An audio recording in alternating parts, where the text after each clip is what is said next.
Hare Krishna, Dandavat Pranam dear Vaishnavas. Today we are reading the book Kṛṣṇa, the Supreme Personality of Godhead by His Divine Grace A.C. Bhaktivedanta Swami Śrila Prabhupāda. We shall continue chapter number 2, Prayers by the Demigods for Lord Kṛṣṇa in the Womb.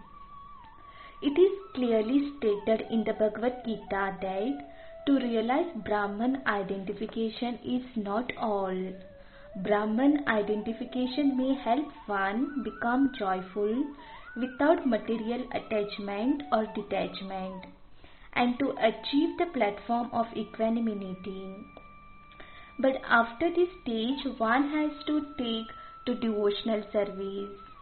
When one takes to devotional service, after being elevated to the platform of Brahman realization, he is then admitted into the spiritual kingdom for permanent residence in association with the Supreme Personality of Godhead.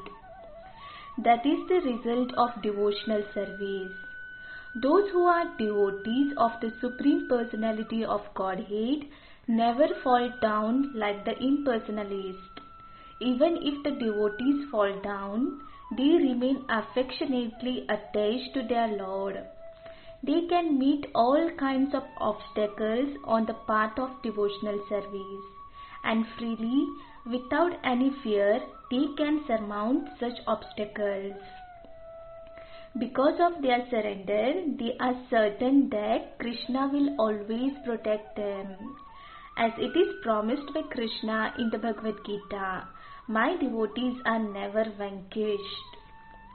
Our dear Lord, the demigods continued, you have appeared in your original unalloyed form, the eternal form of goodness, for the welfare of all living entities within this material world. Taking advantage of your appearance, all of them can now very easily understand the nature and form of the Supreme Personality of Godhead. Persons who belong to the four divisions of the social order, the Brahmacharis, Grihasthas, Vanaprasthas and Sannyasis, can all take advantage of your appearance. Dear Lord, husband of the goddess of fortune, devotees who are dovetailed in your service do not fall down from their high position like the impersonalist. Being protected by you, the devotees are able to traverse over the heads of many of Maya's commanders-in-chief, who can always put stumbling blocks on the path of liberation. Dear Lord, you appear in your eternal transcendental form for the benefit of the living entities so that they can see you face to face and offer their worshipful sacrifices by ritualistic performance of the Vedas, mystic meditation and devotional service as recommended in the scriptures. Dear Lord, if you did not appear in your eternal transcendental form, full of bliss and knowledge, a form which can eradicate all kinds of speculative ignorance about your position, then all people would simply speculate about you, according to their respective modes of material nature. The appearance of Kṛṣṇa is the answer to all imaginative iconography of the Supreme Personality of Godhead. Everyone imagines the form of the Supreme Personality of Godhead according to his mode of material nature. In the Brahma Samhita, it is said that the Lord is the oldest person. Therefore, a section of religionists imagine that God must be very old, and therefore they depict a form of the Lord like a very old man. But in the same Brahma Samhita, it is contradicted. Although he is the oldest of all living entities, he has his eternal form as a fresh youth.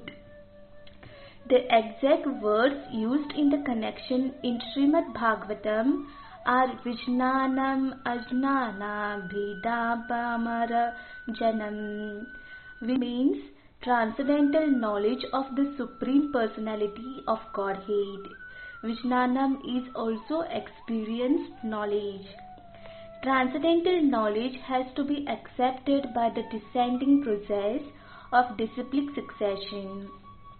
As Brahma presents the knowledge of Kṛṣṇa in the Brahma Samhita, the Brahma Samhita is Vijnanam as realized by Brahma's transcendental experience, and in that way he presented the form and the pastimes of Kṛṣṇa in the transcendental abode.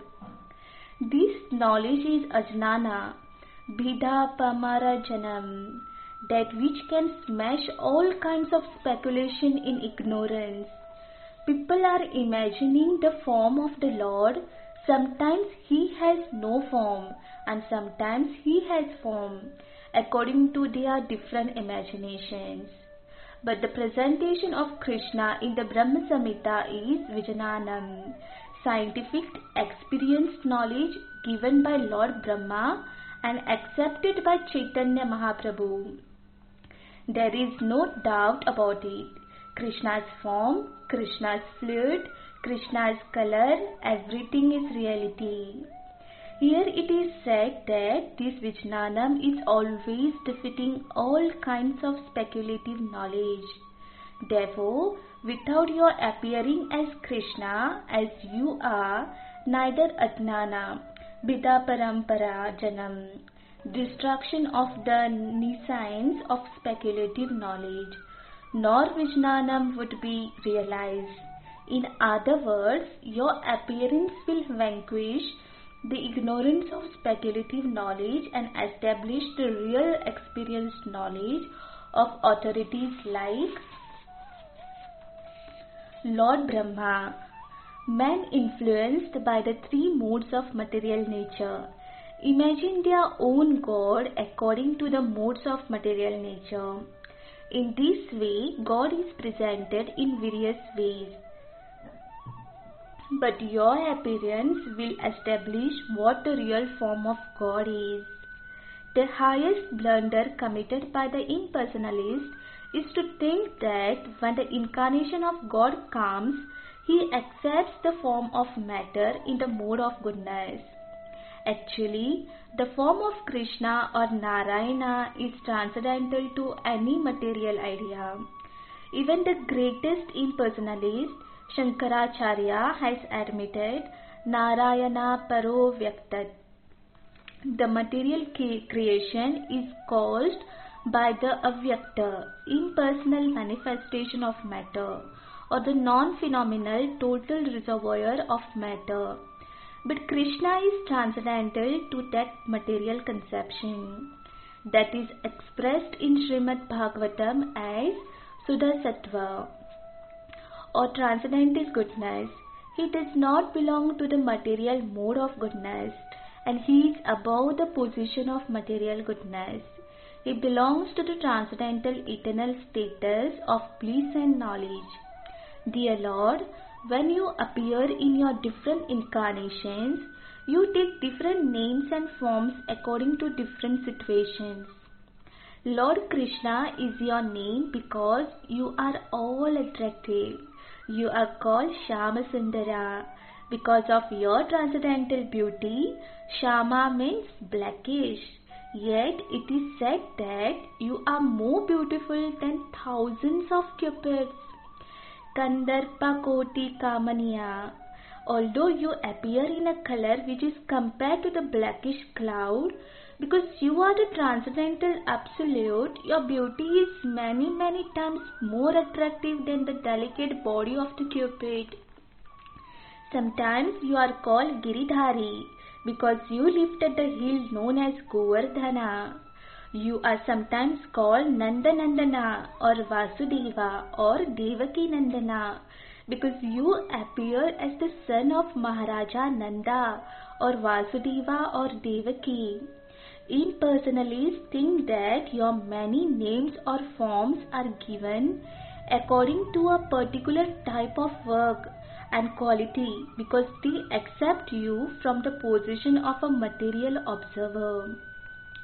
Our dear Lord, the way of understanding is not to study your absolute nature, form and activities by mental speculation. One must engage himself in devotional service. Then one can understand your absolute nature and your transcendental form, name and qualities. Actually, only a person who has a little taste for the service of your lotus feet can understand your transcendental nature or forms and qualities.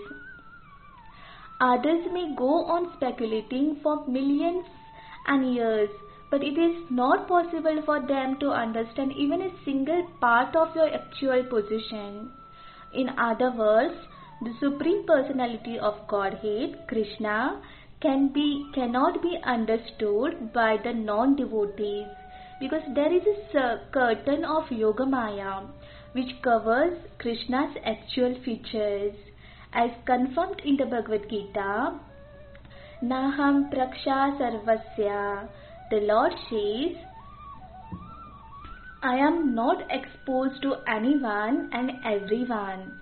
When Kṛṣṇa came, he was actually present on the battlefield of Kurukshetra, and everyone saw him, but not everyone could understand that he was the Supreme Personality of Godhead. Still, everyone who died in his presence attained complete liberation from material bondage and was transferred to the spiritual world. O Lord, the impersonalist or non-devotees cannot understand that your name is identical with your form. Since the Lord is absolute, there is no difference between his name and his actual form. In the material world, there is a difference between form and name. The mango fruit is different from the name of the mango. One cannot taste the mango fruit simply by chanting mango, mango, mango. But the devotee who knows that there is no difference between the name and the form of the Lord chants Hare Kṛṣṇa, Hare Kṛṣṇa, Kṛṣṇa Kṛṣṇa, Hare Hare, Hare Ram, Ram Ram, Hare Hare, and realizes that he is always in Krishna's company. For persons who are not very advanced in absolute knowledge of the Supreme, Lord Kṛṣṇa exhibits his transcendental pastimes. Such persons can simply think of the pastimes of the Lord and get full benefit. Since there is no difference between the transcendental name and form of the Lord, there is no difference between the transcendental pastimes and the form of the Lord. For those who are less intelligent, like women, laborers, or the mercantile class, the great sage Vyasadeva wrote the Mahabharata. In the Mahabharata, Kṛṣṇa is present in his different activities.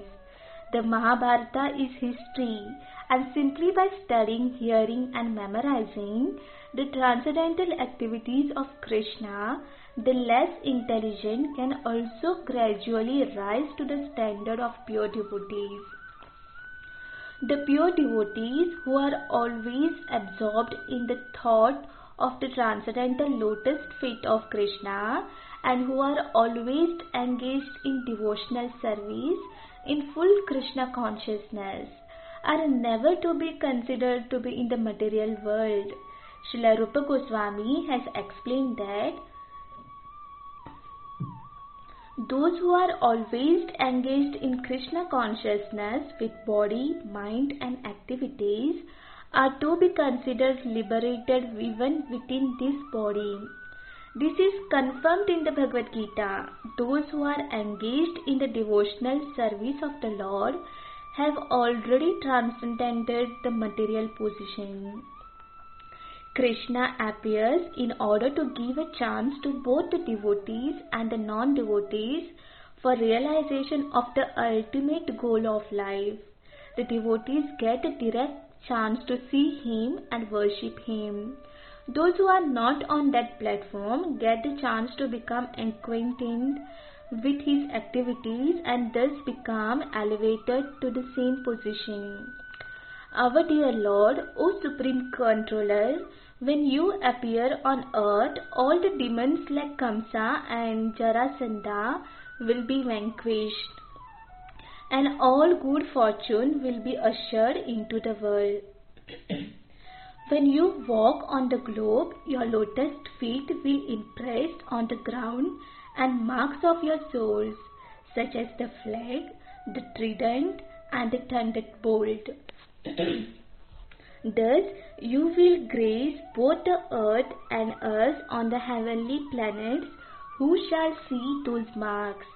O dear Lord, the demigods continued, you are unborn, therefore we do not find any reason for your appearance other than for your pleasurable pastimes.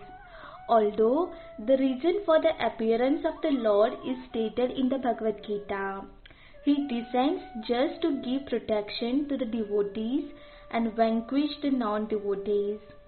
Actually, He descends for His pleasure meeting with the devotees, not really to vanquish the non-devotees. The non-devotees can be vanquished simply by one kick of material nature. The actions and reactions of material nature, creation, maintenance and inhalation, are being carried out automatically. But simply by taking shelter of your holy name, the devotees are fully protected, because your holy name and your personality of non-different. The protection of the devotees and the annihilation of the non-devotees are actually not the business of the Supreme Personality of Godhead. When He descends, it is just for His transcendental pleasure. There cannot be any other reason for His appearance.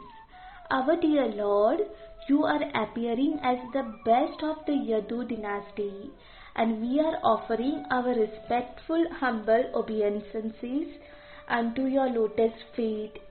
Before this appearance, you also appeared as the fish incarnation, as the horse incarnation, as the tortoise incarnation, as the half-man, half-lion incarnation, as the boar incarnation, as the swan incarnation, as King Ramachandra, as Parshurama, and has many other incarnations. You appeared just to protect the devotees, and we request you in your present appearance as the Supreme Personality of Godhead Himself to give us similar protection all over the three worlds and remove all obstacles for the peaceful execution of our lives. Dear Mother Devaki, within your womb is the Supreme Personality of Godhead, appearing along with all His plenary extensions. He is the original personality of Godhead, appearing for our welfare. Therefore, you should not be afraid of your brother, the king of Bhoja. Your son, Lord Kṛṣṇa, who is the original personality of Godhead, will appear for the protection of the pious Yadu dynasty. The Lord is appearing not alone but accompanied by His immediate plenary portion Baladeva.